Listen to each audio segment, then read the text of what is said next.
Hello guys, welcome to the mysterious empress triple one tarot. तो आपके person के late night यानी last night क्या थिंकिंग थी आपके लिए, यानी लास्ट नाइट आपके लिए क्या सोच रहे थे, किस टाइप की थॉट्स थी उनके माइंड में, इसकी रीडिंग है। तो चलिए, जितना रेजोनेट हो उतना ही आपका है, बाकी छोड़ दीजिए किसी और के लिए जो आपसे रेजोनेट नहीं होता। और ये जेंडर स्पेसिफिक रीडिंग नहीं है। अगर आप चाहते हैं पर्सनल रीडिंग कराना तो आप पर्सनल रीडिंग के लिए मुझे मेरे इंस्टाग्राम आई डी SVara91 पे भी मुझे मैसेज सेंड कर सकते हैं, और रीडिंग बाय करने की सारी डिटेल्स आपको वहीं मिल जाएगी। तो प्लीज़ स्पिरिट बताएं, जो भी मेरे व्यूवर्स इस रीडिंग को देख रहे हैं, उनके पर्सन के लास्ट नाइट थॉट्स क्या थे। स्टेबिलिटी,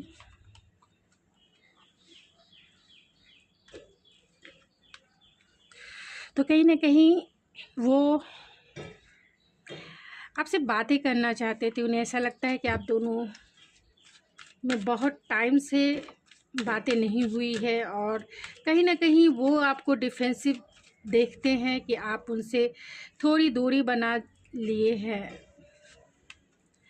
आपने उनसे थोड़ी दूरी, बॉटम ऑफ द डेक है man holding a heart and इंग और यान है, and women holding a coin है। तो आपके पर्सन क्या सोच रहे थे लास्ट नाइट? तो कहीं ना कहीं उन्हें ऐसा लग रहा है कि आप जो हैं अपने लाइफ में बहुत बिजी हो गए हैं, आप इनकी तरफ ध्यान नहीं दे रहे हैं। कहीं ना कहीं आप इनसे डिफेंसिव हैं। ये चाहते हैं आपके साथ पर्सनल हीलिंग, चाहते हैं आपके साथ जीना चाहते हैं, खुशी चाहते हैं, आपके साथ फैमिली देखते हैं, फैमिली क्रिएट करना चाहते हैं। लास्ट नाइट वो इतना उनमें कॉन्फिडेंस नहीं है कि वो आपको आकर अपनी दिल की बात बता सके। कहीं ना कहीं उनके कॉन्फिडेंस में कमी है। शायद उन्होंने पास्ट में यानी आपका दिल दुखाया है, कहीं ना कहीं उन्होंने आपका दिल दुखाया है, जिसके वजह से इनमें इतना कॉन्फिडेंस नहीं कि वो आपको आकर अपने प्यार का इजहार कर सके, आपके साथ अपने दिल की सारी बातें शेयर कर सके। लेकिन लास्ट नाइट वो आपके लिए कहीं ना कहीं बहुत ज़्यादा पैशनेट फील कर रहे थे। इनका सेकंड चक्र आर्कएंजल रियल है, तो कहीं ना कहीं आपके लिए वो पैशनेट फील कर रहे थे, आपके लिए इंटीमेसी चाहते थे। आप अपने लाइफ में अपने फाइनेंस की तरफ, अपनी फैमिली की तरफ पूरी तरीके से डिवोटेड हो, तो इसके वजह से इन्हें एनवी भी फील हो रही थी, यानी आपसे जलन हो रही थी कि कहीं ना कहीं आपका ध्यान जो है इनके ऊपर नहीं है। आप फुल्ली रूप से अपने लाइफ में मस्त हो, अपने फैमिली के साथ मस्त हो, और इनके ऊपर आपका ध्यान नहीं है। लेकिन ये चाहते हैं आपको अपना दिल देना, चाहते हैं अपने एनर्जी को बैलेंस करना, ये चाहते हैं आप जो हैं, अगर अपने करियर पे ध्यान दे रहे हैं, आप अगर फाइनेंशियली जो है स्टेबल होने की कोशिश कर रहे हैं, तो ये कहीं ना कहीं इन्हें अट्रैक्ट ज़रूर करता है कि आप अपने लाइफ में बहुत स्टेबल हैं, फाइनेंशियली स्टेबल हैं एंड इमोशनली भी स्टेबल हैं। और पूरा ध्यान जो आपका है फाइनेंस की तरफ है, इनकी तरफ नहीं है, क्योंकि आप इनसे बातें नहीं कर रही हैं या नहीं कर रहे हैं इनसे बातें। हो भी रही होंगी तो बहुत कम हो रही होगी, लेस हो रही होगी, और उन्हें कहीं ना कहीं लगता है कि आप फाइनेंस के वजह से, अपने करियर के वजह से इनकी तरफ ध्यान नहीं दे रहे हैं या फिर दे रही हैं। बहुत सारे लोगों का नो कांटेक्ट भी हो सकता है, या बहुत सारे लोगों का लेस कांटेक्ट, बातें हो रही होगी लेकिन कम हो रही होगी, क्योंकि जो मेरे व्यूवर्स हैं कहीं ना कहीं अपने आप को बिज़ी ज़्यादा रख रहे हैं, यानी अपने काम में, अपने करियर में, अपने घर में, अपने परिवार में, यानी या फिर खुद के ऊपर आप ज़्यादा फोकस हो गए हैं, जिसके वजह से आपके पर्सन आपकी तरफ अट्रैक्शन फील करते हैं, चाहते हैं आपके साथ क्वालिटी टाइम बिताना, चाहते हैं आपके साथ इंटीमेसी का टाइम बिताना, चाहते हैं अपनी एनर्जी को बैलेंस करना, चाहते हैं वो आपको अपने दिल की हालत बताएं। लेकिन कहीं ना कहीं इन्हें हेजिटेशन हो सकता है बताने को लेकर, क्योंकि वो आपको पेडेस्टिक पे बिठा के रखते हैं। वो इस काबिल अपने आप को नहीं मानते हैं कि वो आपके द वन है। कहीं ना कहीं इनमें कॉन्फिडेंस की कमी है, ज़रूर है, डेफिनेटली है। और आपके ग्रोथ को देखकर, आपके स्टैंड को देखकर ये आपसे बहुत ज़्यादा अट्रैक्शन फील करते हैं। तो चलिए टैरो से देखते हैं कि लास्ट नाइट आपके पर्सन क्या सोच रहे थे आपके बारे में, तो प्लीज़ स्पिरिट बताएं। जो भी मेरे व्यूवर्स इस रीडिंग को देख रहे हैं, उनके पर्सन लास्ट नाइट क्या सोच रहे थे, उनके पर्सन लास्ट नाइट क्या सोच रहे थे, किस टाइप के थॉट्स से। बहुत ज़्यादा येलो कर रहे हैं, पैशन से भरे हुए हैं, कॉन्फिडेंस गेन करना चाहते हैं आप दोनों का। अगर नो कांटेक्ट सिचुएशन है तो इसका नो कांटेक्ट को कांटेक्ट जोन में बदलना चाहते हैं, लेकिन इनके पास इतनी हिम्मत नहीं है कि वो सामने, वो चाहते हैं फर्स्ट मूव आप लें। और अगर आपकी बातें हो भी रही हैं तो भी ये कहीं ना कहीं आपसे डिफेंसिव ही रहते हैं, यानी बातें आपसे करते हैं तो बहुत सोच समझ के करते हैं। ऐसा नहीं कि अपना दिल की बातें वो पूरी बता देते हैं। यहाँ पे स्ट्रेंथ है तो कहीं ना कहीं इनके स्ट्रेंथ की कमी है। आपके साथ फैमिली ज़रूर देखते हैं, फैमिली मिलाना चाहते हैं। 3 ऑफ सोर्स है तो कहीं ना कहीं इन्होंने आपके दिल को ज़रूर हार्ट ब्रेक किया है, आपके दिल को ज़रूर तोड़ा है, या थर्ड पार्टी सिचुएशन भी हो सकती है। और अगर आपकी बात ही नहीं हो रही है तो कहीं ना कहीं आप को वो सोशल मीडिया पे स्पाई करते हैं। मैं इन कार्ड्स को क्लेरिफाई कर लेती हूँ। स्ट्रेंथ के कार्ड को क्लेरिफाई कीजिए स्पिरिट। स्ट्रेंथ के कार्ड को 8 ऑफ कप्स, तो उन्हें ऐसा लगता है कि आप इस रिश्ते से मूव ऑन हो गए हैं। 10 ऑफ पेंटिकल्स को क्लेरिफाई कीजिए स्पिरिट।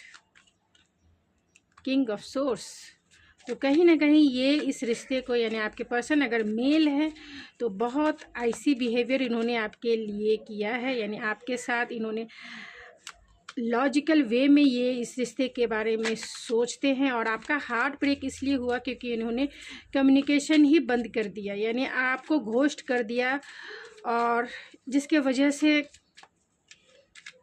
आपका हार्ट ब्रेक हुआ है। और इन्होंने आपको बहुत कोल्ड शोल्डर दिखाए होंगे, बहुत लॉजिकल वे में, यानी ये ऐसे पर्सन हैं जो इमोशन लेस है। अभी तो इमोशन लेस ही है। ये वैसे पर्सन हैं जो इमोशन लेस हैं, जिसके वजह से कहीं ना कहीं आपका हार्ट ब्रेक हुआ है। अगर आपसे ये रेजोनेट होता है तो आपका है, नहीं तो आइए आप स्किप कर सकते हैं, दूसरी रीडिंग देख सकते हैं। तो लेट नाइट इनके थॉट्स यही थे कि आप इस रिश्ते से मूव ऑन हो गए हैं, और ये इसलिए हुए हैं क्योंकि इनका जो बिहेवियर रहा है आपके लिए, बहुत कोल्ड बिहेवियर इन्होंने आपके साथ किया है, जिसके वजह से, और कहीं ना कहीं आप दोनों में लॉन्ग डिस्टेंस कनेक्शन हो सकता है। इन्होंने आपसे बातें करना बंद कर दिया, आपको घोस्ट कर दिया। हो सकता है कि मैरिड इंसान हो तो जितना आपसे रेजोनेट होता है उतना, अगर मैरिड नहीं भी है तो फैमिली के वजह से, यानी थर्ड पार्टी सिचुएशन हो सकती है, जो थर्ड पार्टी फैमिली भी हो सकती है। फैमिली के वजह से इन्होंने आपको घोस्ट कर दिया, फैमिली के वजह से इन्होंने आपसे बातें करना बंद कर दी, या फिर कहीं ना कहीं फैमिली ज़रूर है। तो अगर आप दोनों में रिलीजियस या कल्चरल डिफरेंसेस हो सकते हैं, जिसकी वजह से इन्होंने आपका दिल दुखाया है, दिल तोड़ा है कहीं ना कहीं, और वो भी कॉल को लेकर, यानी कि फ़ोन कॉल को लेकर आपसे इन्होंने जो वादे किए थे शायद वो नहीं निभा पाए, इसीलिए इन्होंने आपको घोस्ट कर दिया। और बहुत डिफेंसिव हैं, कंफ्यूज हैं। सोशल मीडिया पे स्पाई तो करते हैं लेकिन कंफ्यूज हैं। एंड वेटिंग एनर्जी है इस प्यार में, न्यू बिगिनिंग के लिए वेटिंग एनर्जी है। 3 ऑफ वैंस के कार्ड को क्लेरिफाई कीजिए स्पिरिट। तो यहाँ जस्टिस है तो जस्टिस देना चाहते जरूर है। एस ऑफ कप्स को क्लेरिफाई कीजिए स्पिरिट। एस ऑफ कप क्यों आया है? नाइट ऑफ कप्स, तो ये प्यार में आपके साथ न्यू बिगनिंग जरूर करेंगे, फ्रेश स्टार्ट जरूर करेंगे, आपको जस्टिस ज़रूर देंगे। हो सकता है कि इनका जो फैमिली में कुछ हुआ है, या फैमिली में सबको पता चल गया है आपके रिलेशनशिप के बारे में, जिसके वजह से इन्होंने आपसे बातें करना बंद कर दिया, जिसकी वजह से इन्होंने आपको घोस्ट कर दिया। फैमिली में कहीं ना कहीं प्रॉब्लम आपके कल्चर को लेकर, आपके रिलीजन्स को लेकर हो सकता है हुआ है, उसी के बारे में ये सोचते हैं, जिसकी वजह से इन्होंने आपके साथ ऐसा बिहेवियर किया। तो वो आपको जस्टिस देना चाहते हैं। एक राइट टाइम पर वो आपको प्रपोज कर सकते हैं, लेकिन एक डिवाइन टाइमिंग है कहीं ना कहीं, क्योंकि यहाँ 3 ऑफ वैंड्स है जिसे क्लेरिफाई किया है जस्टिस ने। तो यानी इनके अनुसार अगर घर की सिचुएशन सब कुछ अच्छी हो जाती है, फैमिली की सिचुएशन अच्छी हो जाती है, तब ये आपको आकर प्रपोज कर सकते हैं, आपके साथ आपको रोमांटिक जेस्चर दिखा सकते हैं, आपको एक रोमांटिक डेट पे लेके जा सकते हैं, लेकिन एक पर्सन के लिए और क्लियरिटी से इस रिश्ते में बात भी कर सकते हैं। तो ये इनके लेट नाइट के थॉट्स थे। कहीं ना कहीं आप दोनों में लॉन्ग डिस्टेंस कनेक्शन है। अगर आपके पर्सन मैरिड है तो कहीं ना कहीं आपको और दूसरे को जगल कर रहे हैं। अगर आपके पर्सन मैरिड नहीं है तो काम को लेकर और आपको लेकर, या फैमिली जो है इनकी, उनको लेकर आपको लेकर कहीं ना कहीं बैलेंस बनाने की कोशिश कर रहे हैं। वो आपसे डरते भी हैं, क्योंकि जिस तरीके से उन्होंने आपका दिल दुखाया है, कहीं ना कहीं उन्होंने सही नहीं किया, उन्हें ऐसा फील भी होता है, क्योंकि आप उनके लाइफ की विश फुलफिलमेंट थे। आपके साथ वो मैरिज करना चाहते थे, लेकिन आप दोनों का जो रिश्ता है बहुत पेनफुल एंडिंग से गुजरा है। चाहते हैं उस रिश्ते को फिर से बनाना, लेकिन कंफ्यूज है, कहीं ना कहीं कंफ्यूज है। चलिए कुछ और मैसेजेस देख लेते हैं कि लेट नाइट वो क्या डिस्क्राइब कर रहे थे, क्या सर्च कर रहे थे, क्या डिस्कवरी कर रहे थे आपके लिए, किस टाइप के थॉट्स थे उनके। प्लीज़ स्पिरिट बताएं, जो भी मेरे व्यूवर्स इस रीडिंग को देख रहे हैं उनके पर्सन के किस टाइप के थॉट्स थे last night. New door opening है, open your heart, chemistry, deep contemplation.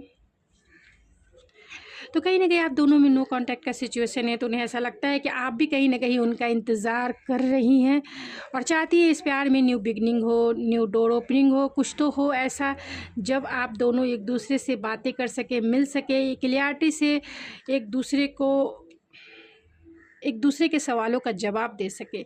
Open your heart है, तो कहीं ना कहीं ये भी सोच रहे थे आपके पर्सन कि उनको अपने दिल की हालत बतानी है। केमिस्ट्री भी वो फील करते हैं आपके साथ, पैशन भी है, इमोशन भी है, एंड कहीं ना कहीं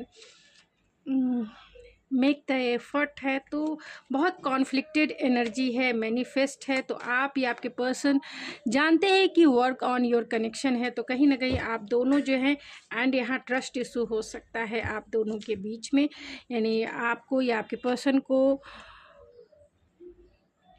कहीं ना कहीं ट्रस्ट इशू हो सकता है आपको लेकर। उन्हें ऐसा लगता है कि अगर वो आपकी तरफ आते हैं तो आप उन्हें रिजेक्ट ना कर दो, क्योंकि उन्होंने इतने एफर्ट्स नहीं लगाए हैं इस रिश्ते में जितना लगाना चाहिए। कहीं ना कहीं वो आपके कॉल को, आपके मैसेज को मैनिफेस्ट करना चाहती हैं, और इस रिश्ते पे उन्हें पता है कि वर्क करने की ज़रूरत है। तो इस रिश्ते पे वो वर्क भी करना चाहते हैं, लेकिन कन्फ्यूज़न, इतनी सारी कन्फ्यूज़न है, क्योंकि यहाँ पर भी बेटा फॉर्म मिस आया है।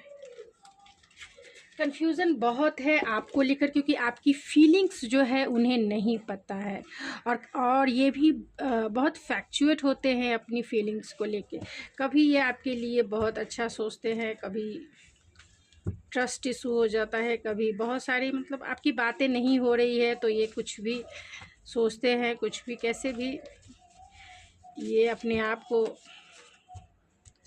कुछ ना कुछ तसल्ली देते रहते हैं। तो चलिए इनके मैसेजेस देख लेते हैं।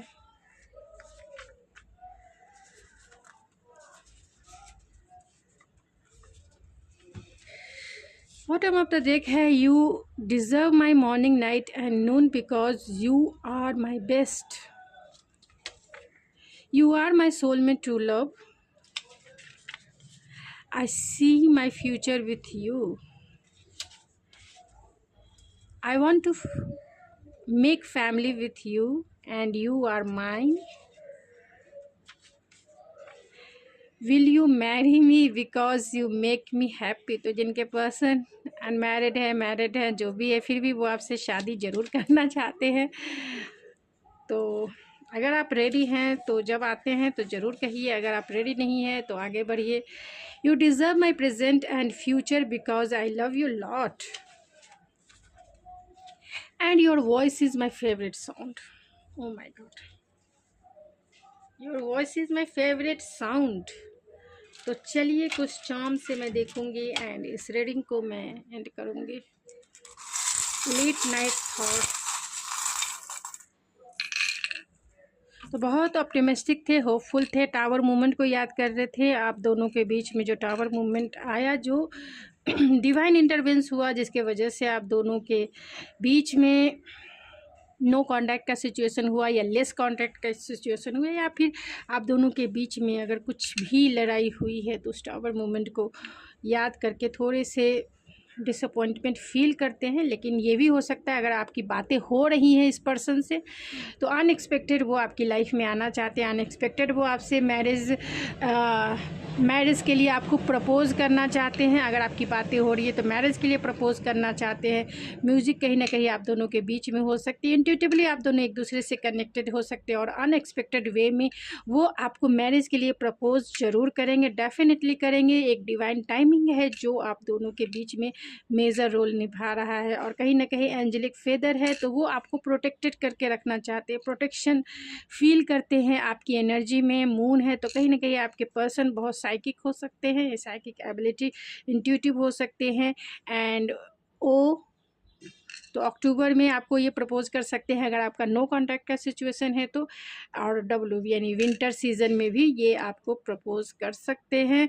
अगर आपका नो कांटेक्ट सिचुएशन है, कांटेक्ट सिचुएशन है, मैरिज के लिए प्रपोज कर सकते हैं, या फिर आपको आपसे रिकन्सिलेशन करने के लिए आपको एक रोमांटिक जेस्चर दिखा सकते हैं।